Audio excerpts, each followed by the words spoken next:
तो यदि आप क्लास 10th में हैं और 2023 बोर्ड एग्जाम की तैयारी कर रहे हैं तो आज के इस वीडियो में मैं लेकर के आ चुका हूं आप सभी के लिए ग्रह विज्ञान के सबसे महत्वपूर्ण बहुविकल्पी प्रश्न। और ये प्रश्न आपकी बोर्ड परीक्षा यानी 20 फरवरी को है। ग्रह विज्ञान का पेपर कब है? 20 फरवरी को है। और 20 फरवरी को जो 20 बहुविकल्पी प्रश्न आने वाले हैं उन प्रश्नों को दृष्टि में रखते हुए सबसे महत्वपूर्ण प्रश्नों को मैंने यहां पर लिया है। इस वीडियो में सबसे महत्वपूर्ण प्रश्नों को बताऊंगा, इन्हें आप जरूर तैयार कर लेना। और यदि आप चैनल पर नए हो तो चैनल को जरूर सब्सक्राइब कर लेना। तो यहां पर आप देखेंगे पहला प्रश्न कह रहा है किस पोषक तत्व से हड्डियां मजबूत होती हैं? पहला है विकल्प प्रोटीन, दूसरा विकल्प है सोडियम, तीसरा विकल्प है यहां पर आप देख रहे हैं तीसरा विकल्प क्या है यहां पर कैल्शियम, और चौथा विकल्प है वसा। तो किस पोषक तत्व से हड्डियां मजबूत होती हैं? यहां पर राइट आंसर क्या होगा? राइट आंसर हो जाएगा यहां पर तीसरा यानी कैल्शियम सही है। और आपको OMR सीट भरना होगा यानी 20 प्रश्न आएंगे और बहुविकल्पी होंगे और इनका आंसर आपको OMR सीट पर फिल करना होगा, जिसे भरने का तरीका मैंने बता दिया है। आपको चैनल की प्लेलिस्ट में वीडियो देखने को मिल जाएगा। तो आप सभी इस वीडियो को जरूर शेयर कर देना। और 16 फरवरी के लिए मैं धुआंधार तैयारी करा रहा हूं आप सभी की हिंदी विषय की, जिसके लिए मैं कई मॉडल पेपर भी हिंदी विषय के आप सभी को प्रोवाइड करा चुका हूं। आप वीडियो देख पाएंगे चैनल पर। और साथ ही साथ मैं 16 फरवरी से पहले आपकी हिंदी विषय की इतनी बेहतर तैयारी करा दूंगा ताकि आप अच्छा स्कोर कर सको। 70 में से कम आप 65 प्लस अंक बिल्कुल ला सकते हो यदि आप चैनल के साथ जुड़े रहोगे। तो यहां पर किस पोषक तत्व से हड्डियां मजबूत होती हैं? इसका राइट आंसर क्या है? प्रोटीन है। दूसरा प्रश्न है थर्मामीटर द्वारा ज्ञात करते हैं। क्या ज्ञात करते हैं? पहला विकल्प है श्वसन की दर, दूसरा है नाड़ी की गति, तीसरा विकल्प है रुधिर का दाब और चौथा है विकल्प शरीर का तापमान। तो थर्मामीटर के द्वारा ज्ञात करते हैं, क्या ज्ञात करते हैं? शरीर का तापमान ज्ञात करते हैं। यहां पर चौथा वाला विकल्प सही हो जाएगा। और जो भी ऑप्शन सही होगा यानी यहां पर चौथा विकल्प सही है तो आपको OMR सीट जब मिलेगी तो आपने जैसे दूसरे प्रश्न का चौथा ऑप्शन सही है तो दूसरे प्रश्न के आगे A, B, C और D इस तरीके से लिखा होगा OMR सीट में, जहां आपको आंसर फिल करना है तो D वाले गोले को आपको काला कर देना होगा। जो भी ऑप्शन सही होगा वही आप काला करेंगे, बाकी अन्य किसी भी गोले से आप जो है छेड़खानी नहीं करेंगे। कहने का तात्पर्य है जब भी दूसरे का चौथा सही है तो चौथा ही ऑप्शन काला करिएगा, फिर A, B और C से आपको जो है नहीं बोलना है, यानी यहां आपको कहीं भी पेन नहीं चलाना है। अगला प्रश्न है यहां पर गर्म सेंक किस अवस्था में दी जाती है?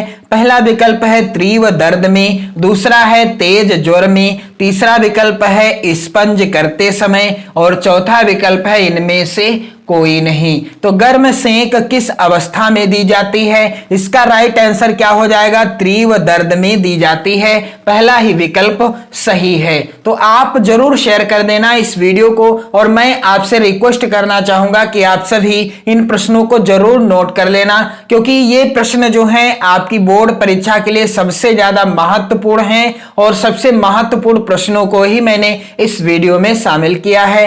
अगला प्रश्न कह रहा है गाजर उत्तम स्रोत है। गाजर किसका उत्तम स्रोत है? पहला है विकल्प यहां पर कैल्शियम, दूसरा विकल्प है प्रोटीन, तीसरा विकल्प है विटामिन A और चौथा है विकल्प लौह तत्व। तो गाजर उत्तम स्रोत है किसका? विटामिन A का उत्तम स्रोत है। अगला प्रश्न है लाल दवा का वैज्ञानिक नाम क्या है? यहां पर पहला विकल्प है पोटेशियम परमैंगनेट, दूसरा है कॉपर सल्फेट, तीसरा विकल्प है पोटेशियम हाइड्रोक्साइड और चौथा है सोडियम क्लोराइड। तो इसका राइट आंसर क्या होगा मेरे प्यारे विद्यार्थियों? इसका राइट आंसर है पोटेशियम परमैंगनेट। पहला ही विकल्प सही है। लाल दवा का वैज्ञानिक नाम क्या है? Potassium permanganate.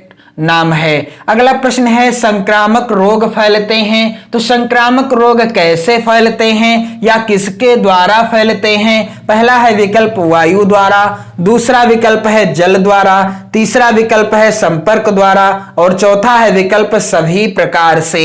तो संक्रामक रोग जो होते हैं ये किसके द्वारा फैलते हैं? वायु द्वारा भी फैलते हैं, जल द्वारा भी फैलते हैं और संपर्क द्वारा भी फैलते हैं, यानी राइट आंसर क्या हो जाएगा?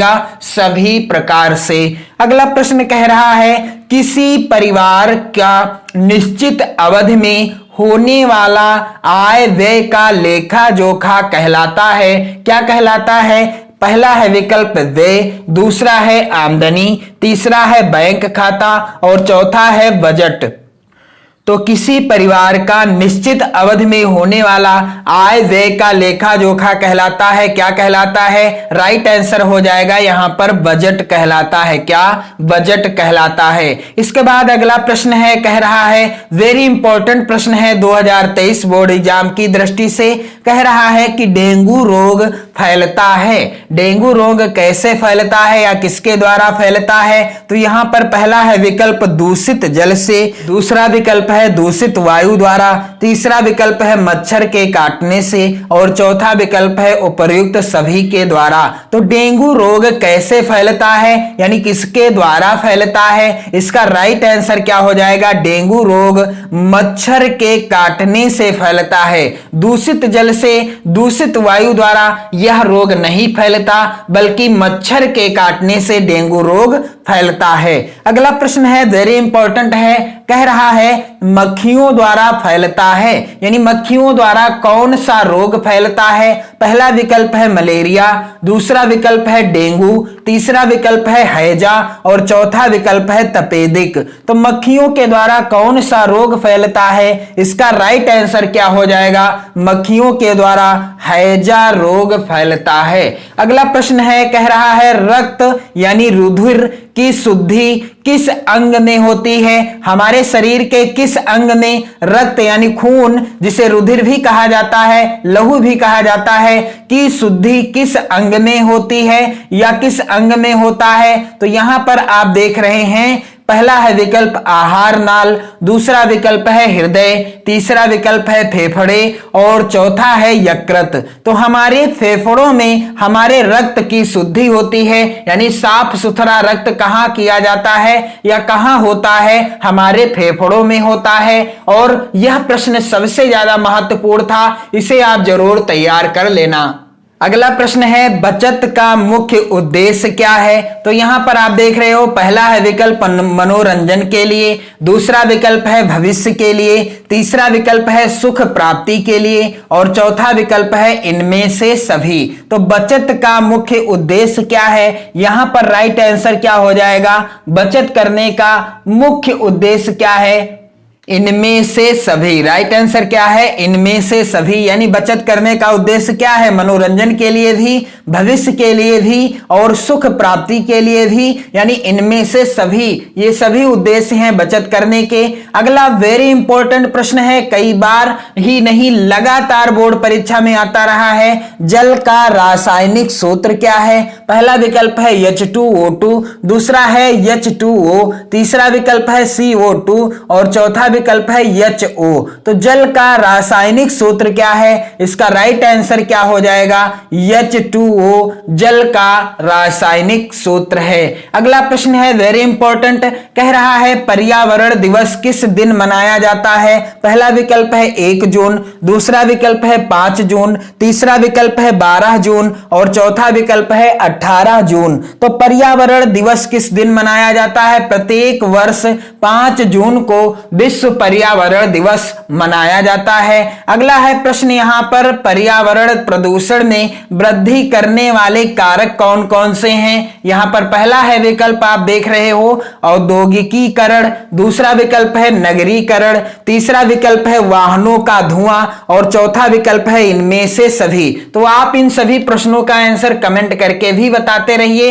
वेरी इंपॉर्टेंट प्रश्न है, इसलिए मैंने आपको यहां पर बताने का प्रयास किया है। इन प्रश्नों प्रश्नों को आप जरूर तैयार कर लेना और 20 फरवरी से पहले मैं आपको ग्रह विज्ञान के सभी महत्वपूर्ण प्रश्न कराऊंगा ताकि आप अच्छा स्कोर कर सको ग्रह विज्ञान में भी। अगला प्रश्न यहां पर क्या था कि पर्यावरण प्रदूषण में वृद्धि करने वाले कारक कौन कौन से हैं? तो औद्योगिकीकरण भी है, नगरीकरण भी है और वाहनों का धुआं भी है। यानी राइट आंसर क्या है यहां पर? इनमें से सभी। यहां पर हो जाएगा इनमें से सभी, यानी इन सभी कारणों से पर्यावरण प्रदूषण होता रहा है और होता भी रहेगा। अगला प्रश्न है चेचक के विषाणु का नाम क्या है? पहला है विकल्प एंट, अमीबा, हिस्टोलिटिका और दूसरा विकल्प है वेरिसेला जोस्टर वाइस और तीसरा विकल्प है विब्रियो कोलेरी और चौथा विकल्प है साल्मोनेला टाइफी। तो चेचक के विषाणु का नाम क्या है? यहां पर राइट आंसर क्या हो जाएगा? चेचक के विषाणु का नाम है वेरिसेला जोस्टर वाइस। यहां पर दूसरा वाला ऑप्शन सही हो जाएगा। इसके बाद अगला प्रश्न है वेरी इंपॉर्टेंट प्रश्न है, कह रहा है सिलाई के सामान रखने के डिब्बे को क्या कहते हैं? पहला है विकल्प सिलाई मशीन, दूसरा विकल्प है मेज, तीसरा है बक्सा और चौथा है सिलाई किट।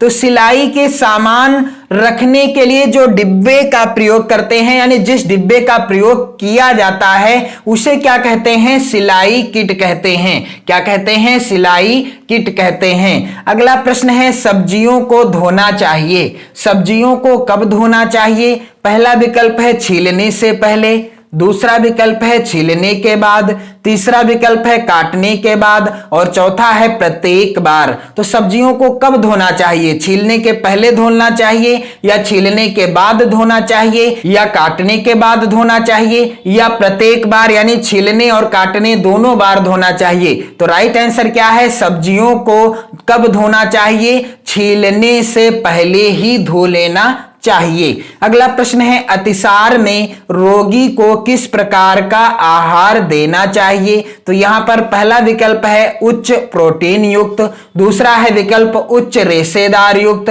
तीसरा विकल्प है नरम तथा तरल आहार और चौथा विकल्प है उच्च शर्करा युक्त।